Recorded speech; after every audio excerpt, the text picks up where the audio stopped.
All right, welcome. If you're new to the channel, please give us a subscribe. And if you're returning to the channel and haven't subscribed, please give us a subscribe. That's what makes the channel grow. Just like water to a plant, subs makes the channel grow. Now we got green, purple, Doflamingo. We're trying to crack the code. I have like two theories to this leader, and I still haven't figured out purple's best role with this leader. It does feel like I have to figure out how to push ramp in here, but for me, it was a little challenging to put like some decent ramp. I mean, everybody puts bond clay, and that's about it. But I don't know, because I feel like the Dofi package. Oh yeah, and they're coming out. I know they're coming out with some purple green Dofi cards, so I'm sure they're gonna have some built-in ramp in that. But yeah, it was like that's what I think, but I couldn't figure out how to really put ramp in here that just flowed with the deck properly. I feel like the deck is, now that I'm seeing the importance of 10 drops for certain decks, like the boss cards for certain decks, it's like, okay, this Dofi setup wants you to be able to just hit this nice curve of challenging your opponent's characters, locking them down, or resting them so you can attack into them. Like, it's pretty solid. But you need your 10 drop, and if you could chain 10 drops, so it's like a big mom deck, like a big mom strategy. If you could chain 10 drops, it's very overwhelming to the opponent. And they have a card, they have the baby 5, and they have an event card, defense, and let you search. Now that's just like a board strategy for the most part. The deck itself, I feel like what the leader does best is its ability to play events. It always gives you your opportunity to play events, and that's like, most leaders don't have that special luxury to do that. So just keep that in mind. So it's like this route that we've taken with this build is about the events. As you can see, we're playing an extra amount of events compared to what like an average deck would play. You know what's funny about certain board states? It's like you may have health and stuff like that, but now you're gonna give me characters to attack. I feel like okay then, that's a good card to play. I feel like some situations it'd be like, how should I say this? I can make sure I don't give you utilities. I can make sure I don't give you cards, no hand, no fuel, no food.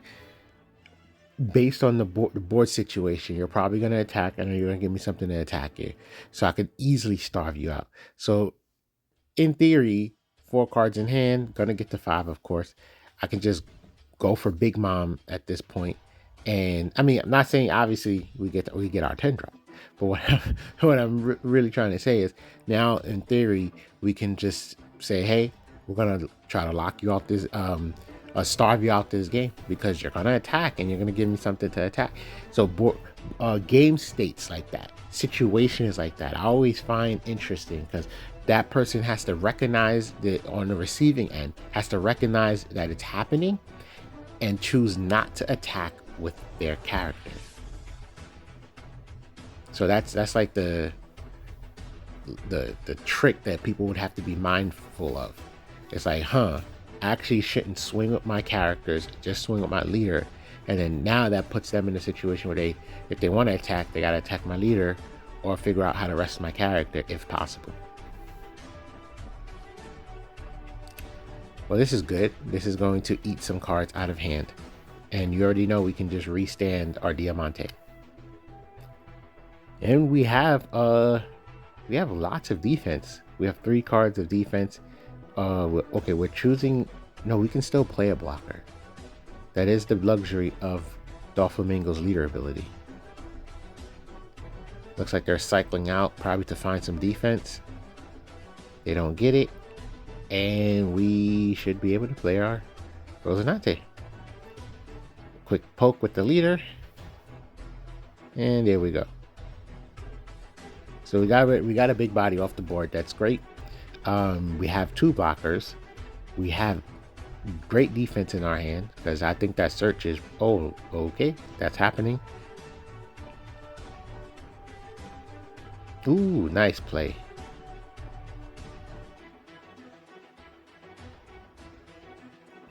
Decisions.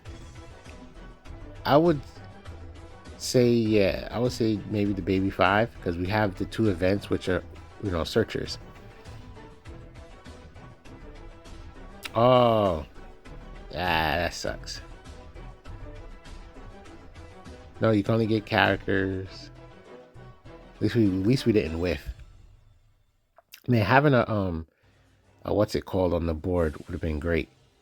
Oh, he really wants to make sure we stop protecting it. He's like, you're willing to play an event? Okay, that's it. So a top deck and a 10 drop would have been fantastic. Now, mind you, we play 4. I'm guessing one of them must be in life. We play 4. We did about 3 searches. So sadly, we only see 1. If we had top decked it, oh, that would have been such a strong play. Just freeze, and then just brace ourselves for the big mom, because that's like the only real threat.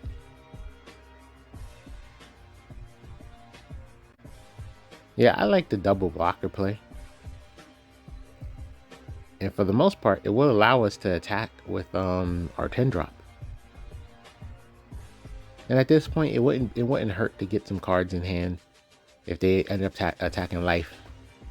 They're probably not. The smart thing would be to attack characters if possible. But Big Mom is a 9 drop. Okay, we got 2 cards out of their hand. That's actually really good. And look, okay, and we can play both our events.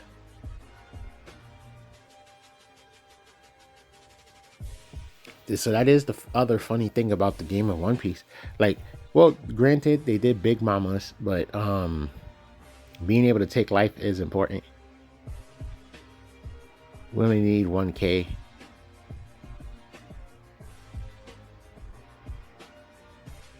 I think, okay, yeah. I understood that thinking of the character and keeping it just in case, let's say they play a blocker, that is a great way to get around the blocker. But that other event, don't know the name, it escapes me, gives us a 2K pump for the turn. Okay, now we trash. We still got 2 blockers. So now that game state that I was talking about earlier, it's like we're in it right now, which is kind of funny. Yes! Oh my god. Yes. And of course, I know the opponent is not too happy to see what we just pulled. 5K poke. And things should get a little real.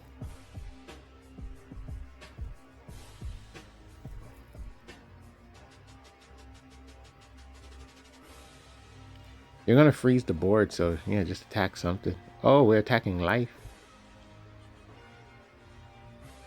Yeah, that's a decent trigger just to try to see if you can get something out of it. Yeah.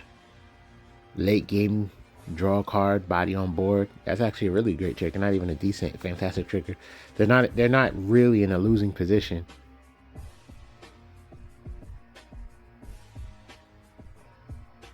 Block, okay. This is a respectable play. 2 10K swings. They clearly see our hand is low. We got a sugar on board. And they have such a large hand. So now we are in that very situation that I was talking about earlier. But the benefit here is that we get to don up. We have to see if we can take some... Oh, we're going for life?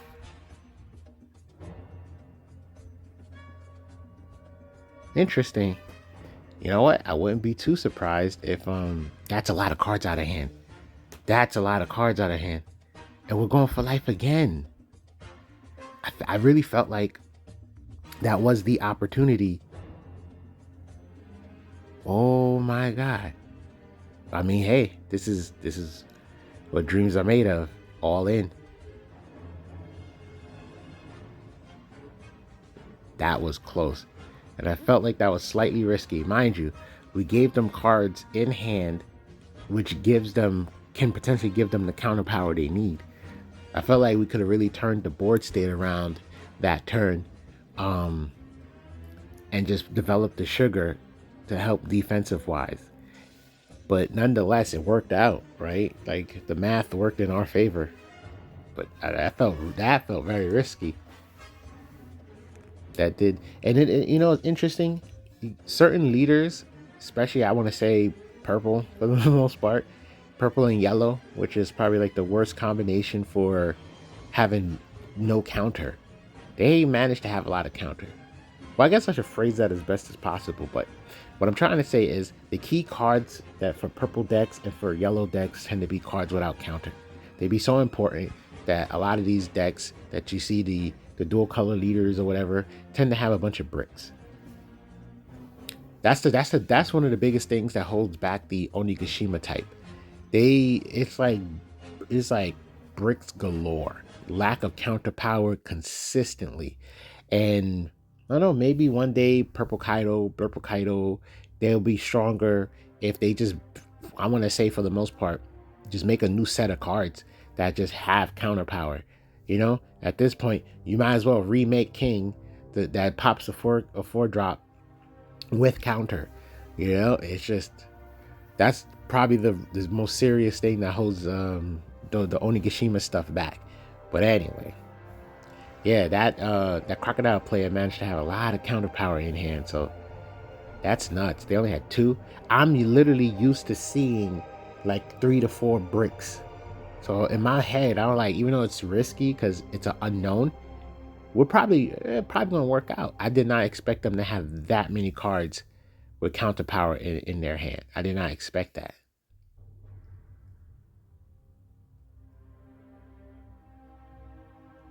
So, uh, what's that dude called? Mr. Pink or Senior Pink, whatever. Mr. Pink. That guy is basically,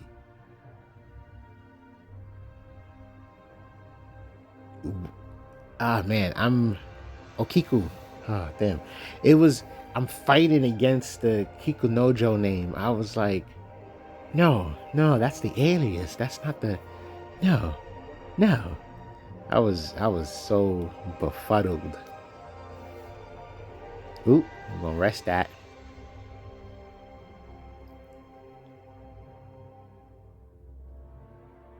They should get the sugar off the board. Sugars is obnoxious. That's hilarious. We choose to save and restand the sugar, and we got 2 10 drops. Yeah, that last game to get 2 10 drops and play that much search, that was wild. I would not be surprised if there was a 10 drop in our life. Now, why are we swinging this hard?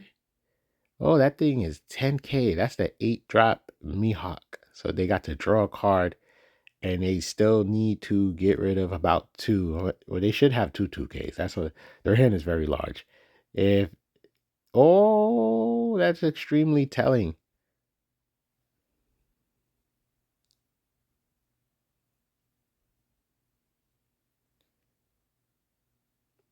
Well, the good thing is they can't really afford to develop board. Great opportunity to take advantage and put lots of pressure on the opponent. And with them being at 1 life, and of course Sugar's obnoxious, that's funny. If they play something, they're gonna lose out on an attack, and they're gonna okay then. I guess that's a way to get around it, but that eats up so much Dawn. Oh, we can take that. We're at 4 life. We can take that. The only reason why I would see us playing anything is just so we can restand the sugar. Yeah, that's it. And it amazes me. So they just must be ready to let the game end. Is the only thing I could think of. And we get another sugar. and we can just completely lock their board. So even if they can defend out of this whole sequence, their whole board gets locked. They lose a turn, and then if they play anything, it's gonna get tapped.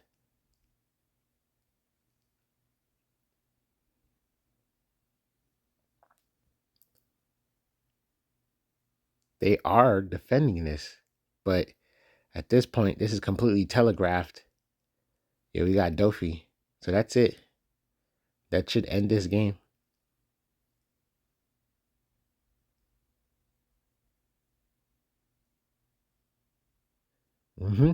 And even though they immediately ended their turn, respectfully, there was nothing they could do. It was a true end game situation. Because if they developed that blocker, Sugar just taps it. So there was literally just nothing they could do. Well, they had a Noah's Ark. I guess they could have played that first, then played the blocker. I think that helps gets around Sugar. I think no. It does not. Sugar still can use its ability while rested. That's right. That's right. Because the whole birdcage setup. That's one of the things that makes Sugar super annoying when you combo Sugar with birdcage. But yeah, so what y'all looking at, the strategy with what y'all looking at with this is about the events. It's like, hey, I don't need 2K counters as much as the other guy because I guarantee the ability to play an event. That's what I'm saying. Defensive event. Just to get back on track with breaking down how this particular deck is supposed to work. There so and then the interesting is just like the choices. So this is to use the Doflamingo family package, right? But there is a way to just play this deck more miscellaneous. And I think that has a strong case in that. Because Hell's Judgment, like remember, this is a purple. This is a purple, right? So Hell's Judgment plus like some I want to figure out how to like comfortably fit ramp in here, stuff like that. But yeah, those purple events are super strong, right? And they bound minus. So the reason why I'm talking about ramp is one, I think that's the best asset to purple in the technical sense. It's like, yeah, this is what we're for. We're for ramping, getting ahead and getting to the 10 down state faster. Because when you get to the 10 down state, it's like nothing matters, right? You're good. You're Gucci, even, right? You know, I could see Doflamingo wearing Gucci. And you get to the 10 down state, now you can just play whatever you want to play. And a free Hell's Judgment every turn, like guaranteed, I can just play it without worrying about it. And then you have the cards that came out not too long ago, the Foxy cards. You know the 2 Don. I get to you have two options. You got the one that can do minus 2K to 2 characters, which I think it's really strong. I think it's 2 characters or 1 leader, 1 character, something like that. But I know 2 targets ultimately, right? And then you got Hell's Judgment. So that's obnoxious. That's just obnoxious just to be able to always 1 card affects 2 cards on the board, right? And then the I think it's Nor Beam, the one that gives a 2K pump and then taps anything, rest anything.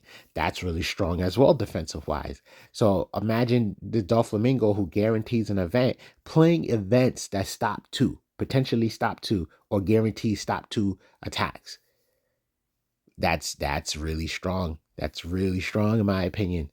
And yeah, I just don't know what to like put around that, you know? Because I'm like, well, if we're using these cards, look at all that pressure, big boy swings.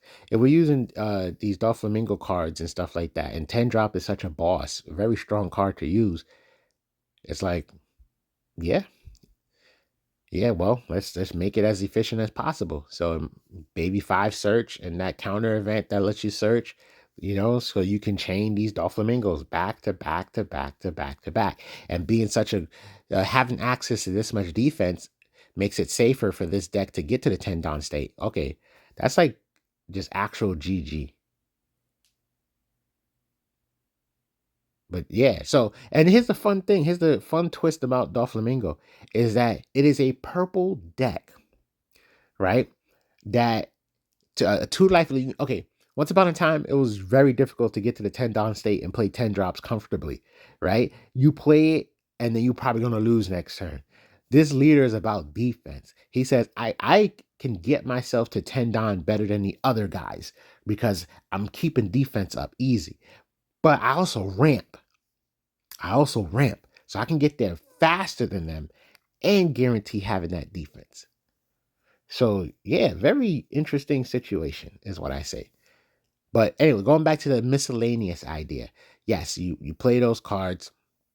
I think I think it's very strong to play those cards. I think it's very strong to what you call it.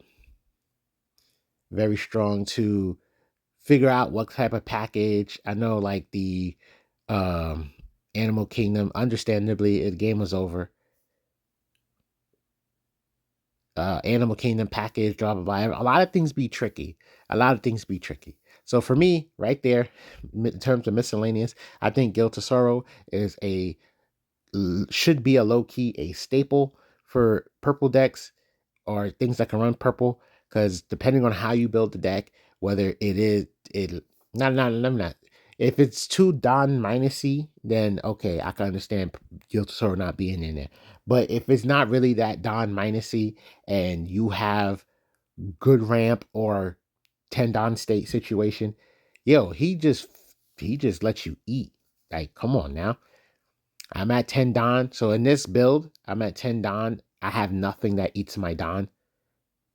I can just start swinging like crazy with Guilt of Sorrow and just start drawing cards. 6K is better, is easier to defend than 5K, stuff like that. So it's very strong, very powerful, in my opinion. I think he's underused like crazy. I get that he has no counter power and stuff like that, but drawing two, you just got to draw one card with counter power in theory. He like, oh, let me just like replace myself. So come on now. Getsasoro needs to see a lot more play. We just got to be comfortable with being uncomfortable. But anyway, that's just the Guilt of Sorrow campaign right there. But yeah. In terms of miscellaneous, I don't know what to do outside of that. I just know there is strength in a. I think this leader can be more of a miscellaneous, like kind of just splash cards together. And I think there's a strength in that, but I don't know it. I'm just like, I'm admitting that other side. I haven't figured out, a recipe for it. So hopefully that brain sparks somebody out there, and they say to themselves, you know what? You know what? I got something. that's that's it. Hopefully. And I still feel like this could be made more solid. I can't help myself. I feel like this could be made a bit more solid. I just I guess it's a decision between blocker or event. Blocker or event. And I'll be honest with you, I'll probably go event. The search event more so. Oh, we go for the restand event. Okay. I would not swing with Guilt of Sorrow. I'll just leave him active. But we're gonna swing. Oh, you're gonna make me nervous if you use your leader? That's a leader ability. If you're gonna use your ability, you made me nervous. Okay, we got 4 Dawn up. We're gonna go back because we have to literally next turn 10 Dawn state, and we got 10 drops. I'm like, what? What I would have tried to do is just we could play another searcher. Okay. You know what? That is interesting. Darn. I was hoping for another 10 drop, to be honest. But at least it rotates 5 cards. Oh, well, that's obnoxious. Protect Guilt of Sorrow? Okay. So now in this situation, we probably can protect one of the baby 5s if they go after Guilt of Sorrow, who should be considered a real threat. Oh, they're going for life. I think a very interesting decision would have been to take, but that's me being greedy. No, because I'm like, you could have took that and then see where they send their next attack. But now in this circumstance, they're gonna attack the baby fives, but we have Guilt of Sorrow, so we actually didn't need to be obnoxious. Carrot is a great play. Thank you for being in our hand, Carrot. Hopefully we do not use Guilt of Sorrow again. Just, oh, we're gonna do it again. I would really love to get to that 10 Don state and just drop some 10 drop Doflamingos. Now we got 3 of them in our hand. Well, at least Carrot froze Ace, and we can send an attack to one of these characters. Whoa, you know what? Me talking about deck building and, oh, understandable. They were in a really bad situation. G? G. Yeah, I didn't even notice for a second. And please give a sub. It definitely helps the channel grow. Oh, and feel free to make any leader request in the comments if you want to see a new deck.